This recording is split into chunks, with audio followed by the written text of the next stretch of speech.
Now, Dr. Templeman, you were initially very skeptical about the mangosteen. What changed your mind? Well, I lived in the third world for a number of years, and I think my mind was open to the idea that there were botanical solutions to problems that perhaps, North American medicine didn't have. I had seen cures of cancer, for example, and diabetes that really were quite remarkable, but this was before I was a doctor. And so when I became a doctor, I think my mind closed a little bit as I went through medical school, and I was directed, like most allopathic physicians, to the idea of using drugs for everything. However, I learned about the limitations of drugs early on. And so when I saw what the mangosteen could do, I was curious but skeptical because it had so many applications. And I wondered, how, even with the variety of xanthones that are in there, how could it possibly affect so much in the human body? So I moved forward because I don't think that, the idea that it's too good to be true is a reason not to try it. And so I did move forward, and I must admit that my skepticism ebbed as I saw the results across the spectrum of health problems. And so I was convinced. In fact, I had a patient who came in to see me. I was practicing in southern Georgia. And this gentleman came in to see me, and he was in bad shape. He hadn't been able to speak properly for about 3 days.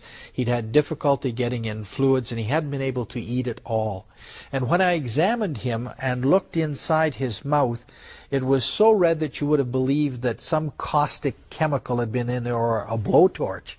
And I examined him, but I could not figure out what was wrong with him. I called my partner in, who examined him with me and had no other ideas than I had.